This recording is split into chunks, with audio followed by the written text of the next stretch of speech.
If banks aren't serving democracy, then we shouldn't have them. So a lot of people assume that having Obama in the White House was the end of racial discrimination. We're in a post-racial society. We could all sing Kumbayah. Except I don't know the words. But they were wrong. Franklin Roosevelt was in the White House. He understood that in order to protect the country, in order to protect democracy, he had to do something. And his notion was, you could not sustain the economy by having all the money in 1% of the population. You needed consumers.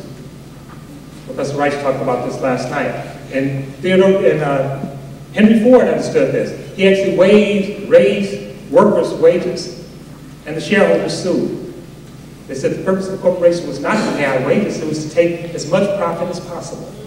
And so they called it against the law to pay wages high to workers. So what Roosevelt did is he went to corporations and to the public and he said, look, if I'm going to save the country, if I'm going to save capital, we have to do something. We have people out in the streets demanding a change. We need to do something. He also said we need consumers. We need a middle class that can buy and sustain the economy. So those were the two conditions that gave Roosevelt some room. Today, the middle class, at least from the corporate perspective, is in China, is in India, is in Brazil. So the assumption is we need a middle class, but it doesn't have to be in America. It could be anywhere. So there's been a global shift. And so we have to think about a global strategy that actually meets that shift. And we have to be in the streets as we were in the 1930s. I just came from the Federal Reserve meeting, and I was probably one of 40 speakers. And I would say there were 3 of us that had similar views. The dominant view there was that the problem that took us to this financial crisis is that we made loans to blacks and Latinos that they couldn't afford. And then the banking community, and they're talking about developing new ergs, the banking community has argued that the solution to the problem is to stop forcing banks to loan to the black and Latino community, to let the market do what the market does. They said all these civil rights, all this concern about the environment is distorting the market. And I asked the question when I spoke, what are we supporting banks for? Why do we have banks? If banks aren't serving democracy, then we shouldn't have them. And the administration, whom I work closely with, is in the process of giving the banking community $13 trillion. I'm sure all of you have seen that cartoon where a little kid is in his crib and his parents say, Johnny, so what do you want to be when you grow up? He says, too big to fail.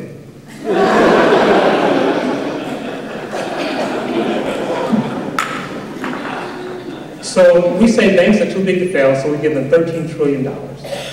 With that $13 trillion, you could pay out every subprime loan, every underwater loan, every person in the United States mortgage could be paid off, and every person in the United States who doesn't have a house, we could buy them a house. But we didn't do that. Instead, we gave money to the banks. And we said, we hope you will loan. We hope you will put the money out there. And they haven't. In fact, when we looked at, they're not loaning to anyone, but particularly the black and Latino community are being devastated by the bank's refusal to loan. Instead, they're sitting on the money. And it's our money. So what we're doing is we're seeing the government being in line with business and not in line with people. We have to change that. So we need a new story. And this story, you know, there's a structure to stories. You know, oftentimes there's a hero, and there's a challenge, and there's a villain. Sometimes there's love. Sometimes there's sex. But our story, in the American story, in the Tea Party story, too often the villain are people of color. Yes. Too often The villain are immigrants. And now the villain is even turning to be struggling working class America. Yes.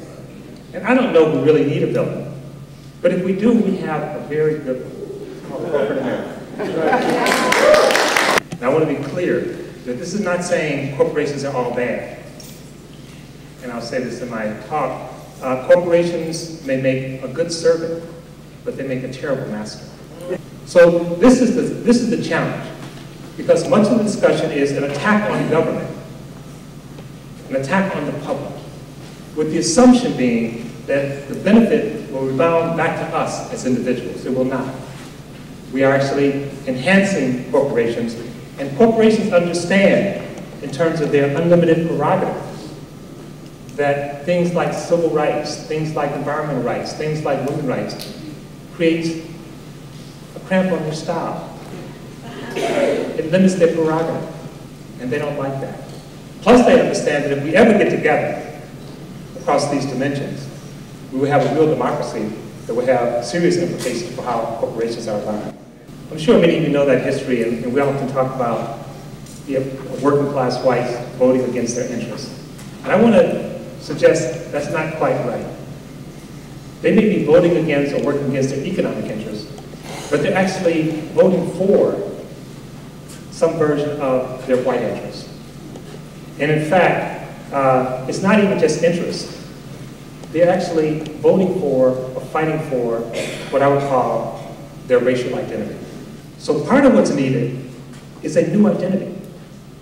It's not simply interest, because people's identities are being threatened caused by the huge migration of the racial other.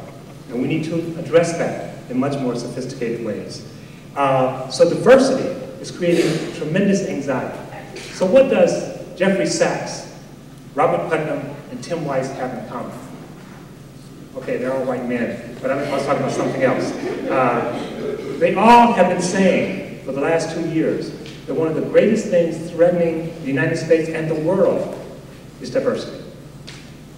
Because as Europe and the United States become more diverse, it creates anxiety. And support then for public space, for public institutions, for public infrastructure, for schools actually start to decline. So the racial anxiety, the other anxiety, is fundamental in terms of withdrawing support for public space, supposedly in favor of private space, but instead in favor of corporate space. They're saying the poor are not paying their fair share. I'm serious. I'm serious. So their hostility toward the poor is palpable. The poor, in a sense, is the racial other, whether they're white or otherwise. And so part of it is we have to expand this notion of who we are, and of our circle of what I call human concern. And in terms of doing that, we also must make sure that the circle includes all humans, but not corporations. Thank you.